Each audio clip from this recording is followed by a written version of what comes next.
Hello and welcome you all to beat the street. Russia और Ukraine के war के बीच में एक टर्म है जो अभी हाईलाइट होती हुई नजर आ रही है, उसका नाम है स्विफ्ट बैंकिंग सिस्टम। और उससे रिलेटेड आज इस वीडियो में हम समझेंगे कि उससे रिलेटेड जो सैंक्शन लगाए गए हैं ईयू यूएसए ने और पूरे ऑल अक्रॉस द वर्ल्ड, वो क्या है, साथ ही साथ उसका रशिया पे क्या इम्पेक्ट होगा और उसके आगे चलते क्या रिपरकशन हो सकते हैं, मतलब उसका कंक्लूजन क्या होगा और उसके कारण रशिया को कितना इम्पेक्ट पड़ेगा। तो शुरुआत करते हैं वीडियो की। अगर तक अभी तक आपने चैनल को सब्सक्राइब नहीं किया है तो आप चैनल को सब्सक्राइब करें। नीचे आपको डिस्क्रिप्शन में फंडामेंटल एनालिसिस की सीरीज मिल जाएगी, जो जरूर चेकआउट करें, जहाँ पे हमने पूरे डिटेल में डिस्कस किए हैं बहुत सारे शेयर्स, तो वो आप जरूर चेकआउट करें। और शुरुआत करते हैं वीडियो की स्विफ्ट बैंकिंग सिस्टम से। तो स्विफ्ट बैंकिंग सिस्टम एक आप कह सकते हैं कि एक मैसेजिंग सिस्टम है जो पूरा क्रॉस बॉर्डर जो हमारे ट्रांजेक्शन होते हैं, मतलब कि आप मान लीजिए कि आप राजस्थान के जयपुर शहर में बैठे हैं और वहाँ से आपको पैसा ट्रांसफर करना है हमारे न्यूयॉर्क में बैठे हुए भाई को। तो क्या होगा कि आप जाएंगे यहाँ पर बैंक के पास, एसबीआई के पास, और वो वहाँ पर जाएगा, उनका जो भी वहाँ का न्यूयॉर्क बैंक मान लीजिए एक एग्जाम्पल के तौर पे, तो आपने यहाँ पर $100 जमा कराए, मतलब कि $100 मतलब 7,500 जमा कराए और वहाँ पर उसको मिलने चाहिए। तो यहाँ पे क्या करेगा कि यहाँ से वो पैसे एक्सेप्ट करेगा और बैंक वहाँ पर मैसेज करेगा, और वहां से भी जब वो री वेरीफाई हो जाएगा, तो ये स्विफ्ट क्या है, आप समझ लीजिए कि बैंकों का व्हाट्सअप है। तो बैंक व्हाट्सअप के थ्रू वेरीफाई करते हैं कि हाँ यार, ये जो पर्टिकुलर ट्रांजेक्शन है इसमें डेबिट या क्रेडिट करना है, उसका जो पूरा सिस्टम है वो स्विफ्ट के थ्रू होता है।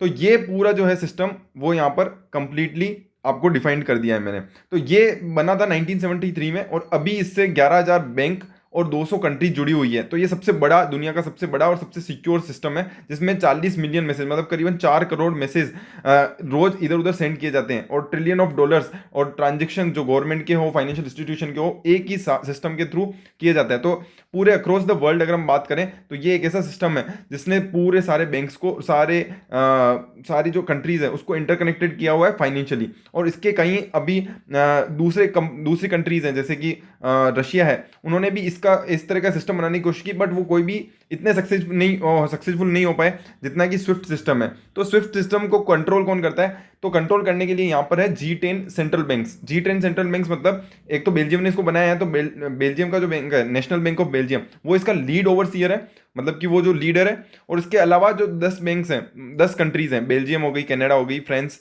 Germany, Italy, Japan, Netherlands, United kingdom, United states, Switzerland और स्वीडन, ये सारी कंट्रीज हैं जिन्होंने जो इसको ओवरसी करते हैं, मतलब कि कुल मिला के इनके इसके दिशा निर्देश पे ही काम करता है। ये सिस्टम को कंट्रोल कर सकती है, आप ऐसा कह सकते हैं। इन 2012 अगर हम बात करें, फ्रेमवर्क को वापस से रिव्यू किया गया और उसमें बहुत सारे नई कंट्रीज को शामिल किया गया, और other central banks like Reserve Bank of Australia, People's Bank of China, Hong Kong, Reserve Bank of India जो कि हमारा इंडिया का बैंक है, Bank of Korea, Bank of Russia, Saudi Arabian Monetary Agency, और इस तरीके की सिंगापुर की और बहुत सारी कंट्रीज के बैंक्स को यहाँ पे शामिल किया, उनके जो सेंट्रल बैंक्स होते हैं उनको। तो इससे क्या हुआ है कि उन वो भी अब ट्रांजेक्शन कर पा रहे हैं, और साथ ही साथ इसके कारण ट्रांजेक्शन की वित्त है वो बढ़ चुकी है।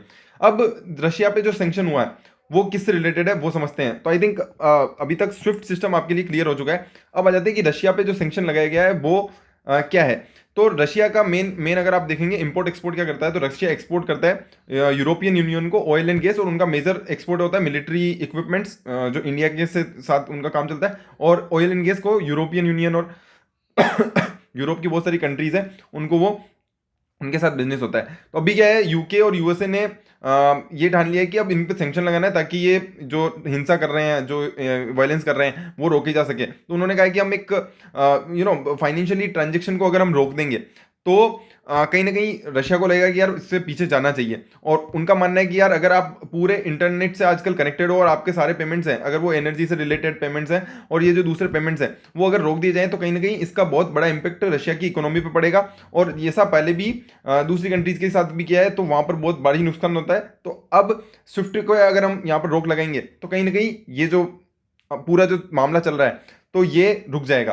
बट क्या हुआ है कि अभी इसमें क्या हुआ है कि केवल 2 बैंक को शामिल किया गया है अभी एज ऑफ नाउ, जहां तक न्यूज मिली है। और साथ ही साथ जो इनकी सेंट्रल बैंक है, सेंट्रल बैंक ऑफ रशिया, जिनका यूके और यूएसए में भी कारोबार है, तो उनके एसेट्स को फ्रोजन कर लिया है। तो अगर उसकी एसेट्स की अगर हम बात करें तो वो करीबन होती है $630 बिलियन की गोल्ड और रिजर्व में। वैसे उन्होंने उनका जो डॉलर रिजर्व है उसको कम कर लिया था काफी टाइम से, क्योंकि 2014 से इसकी प्लानिंग चल रही थी, और अभी इन्होंने इवेट किया है। तो ये सारी चीजें हैं जो काफी पुराने टाइम से चल रही थी। तो इनका जो मेजर जो पूरा रिजर्व है पूरा गोल्ड में है। साथ ही साथ दो रशियन बैंक्स को भी स्विफ्ट सिस्टम से रिमूव कर दिया है। बट इसमें क्या किया है, क्योंकि अगर हम कर देंगे तो ऑयल एंड गैस के जो ट्रांजेक्शन है जो रशिया से होते हैं यूरोप के, वो पूरी तरह से रोक सकता है। तो कहीं ना कहीं ये दिमाग में था, और इसके कारण ऑयल एंड गैस के जो ट्रांजेक्शन है उनको इस पूरे स्विफ्ट सिस्टम से बाहर रखा है, ताकि जो यूरोप है वहां पर गैस और ऑयल की प्राइसेस ना बढ़े, और जो रशिया है वो उनसे वहां पे उस कारण नाराज ना हो। तो ये सारी चीजों को मद्देनजर रखते हुए अभी सेंक्शन लगाए गए हैं कि वो ऑनलाइन ट्रांजेक्शन नहीं कर सकते हैं। और जो बिडेन ने भी इस पर ही कहा है कि यार आप एक नेगोशिएशन करें और एक टेबल पर बैठे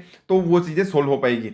अब आप इसका पूरा अगर कॉन्टेक्स्ट अगर आप समझ चुके हैं, तो इससे टोटल ये हो रहा है कि cross border money transfer system है वो रुक जाएगा। और अगर अब आपको ट्रांजेक्शन करना होगा तो उसमें क्या होगा कि फिर आपके पास जो अलग सिस्टम है, जैसे फेड वायर हो गया, रिपल हो गया, एसपीएफएस हो गया और सिप्स हो गया। तो ये क्या है कि एसपीएफएस तो रशिया का खुद का ही मतलब आप स्विफ्ट बनाने का सिस्टम है, उसी का एक रेप्लिकेट ये बना रहे थे, वो स्विफ्ट सिस्टम है। तो अब या तो आप उससे करो, और उसके रिलेटेड वो बैंक्स वहां पर वो ये यूज नहीं करते हैं, तो फिर आपको क्या करना पड़ेगा, आपको टेलीफोन लिंक और या फिर फैक्स यूज करना पड़ेगा। तो ये दोनों चीजें हैं जो काफी मतलब कॉम्प्लिकेट कर देती है ऑनलाइन ट्रांजेक्शन्स को, और इसी के कारण ये सेंक्शन लगाए गए हैं, ताकि जो चीजें जो कॉम्प्लिकेटेड है वो यहाँ पर और ज्यादा कॉम्प्लिकेट हो, ताकि रशिया इस बारे में सोचे और एक बार टेबल पे बैठे और इसमें विचार करे। तो कुल मिला के जो इसका मेन रीजन वो है कि इंटरनेशनल ट्रांजेक्शन से उनको रोकना रशिया से, ताकि वो अपनी पूरी तरीके से इस पे विचार करें। और फाइनेंशियल ट्रांजेक्शन अगर रुक जाते हैं किसी भी कंट्री के, तो आपने भी देखा है कि उनकी इकोनॉमी में कितने धड़ल्ले से यहाँ पर गिरावट देखने को मिली है। 50% से मार्केट पहले ही दिन यहाँ पर लगभग 50% का फॉल पहले ही दिन देखने को मिला था। तो जब एक ऑनलाइन ट्रांजेक्शन और हम जो जिस इकोनॉमी में जी रहे हैं वहां पर अगर बैंकिंग ट्रांजेक्शन का यहाँ पर गिरावट होती है या बैंकिंग ट्रांजेक्शन नहीं कर पाते हैं, जैसे आज हम इंडिया को रोक देते हैं, तो यहाँ पर जो इंपोर्ट एक्सपोर्ट है वो सारा सब कुछ बंद हो जाएगा, और इसके कारण पूरी इकोनॉमी ध्वस्त हो जाएगी। तो ये सारी चीजें हैं जो काफी इंपॉर्टेंट है, और इसी के कारण मार्केट में ये स्विफ्ट का जो पूरा जाल जंजाल है, तो Swift I think is very clear. और अब इसका कंक्लूजन क्या होगा, तो इसका कंक्लूजन ये होगा कि रशिया जो कंट्री है उसकी जो करेंसी है वो इंटरनेशनल मार्केट में क्या होगी, गिर जाएगी। तो वो गिरेगी तो उसका क्या इंपैक्ट होगा कि उनकी जो कंट्री है उसकी जो इन्फ्लेशन है वो यहाँ पे बढ़ती हुई नजर आएगी। तो ये दो चीजें हैं जो सिग्निफिकेंटली यहाँ पर अफेक्ट करेगी रशिया की इकोनॉमी को। फॉलिंग ऑफ करेंसी, क्योंकि वो जो डॉलर है वो उसकी rate as compared to Russia वो बढ़ जाएगी, और रशिया की जो करेंसी है उसका जो पावर है as per purchasing power in the whole world वो यहाँ पे गिर जाएगा। और वही सबसे बड़ा मुद्दा है जिसके कारण बाइडेन ने और यूके के जो प्रेसिडेंट है उन्होंने यहाँ पर इस पूरे बैन को इम्पोज किया है। तो ये सारी चीजें हैं जो काफी इंपॉर्टेंट है, और आने वाले समय में देखना होगा कि और कितने बैंक्स को इसमें इन्वॉल्व करते हैं। अभी तो 2 मेजर बैंक्स और उनका जो सेंट्रल बैंक है उसको यहाँ पर इम्पोज किया गया है, बट आने वाले समय में देखना होगा कि किस तरीके से यहाँ पर चीजें जो डेवलप होती हुई नजर आती है। हम चाहते हैं कि जल्दी से जल्दी ये स्टॉप हो, बट देखना होगा कि आने वाले समय में ये किस तरीके से निकल के आता है। अगर आपको वीडियो पसंद आई है, आपको स्विफ्ट सिस्टम से समझ में आया है, तो आप जरूर चैनल को शेयर मतलब इस वीडियो को शेयर करें और लाइक करें, ताकि ये ज़्यादा से ज़्यादा लोगों को पास पहुंच सके। और कमेंट करके बताएं कि और किस टॉपिक्स पे आपको इस तरह की वीडियोस देखनी है। Thank you so much.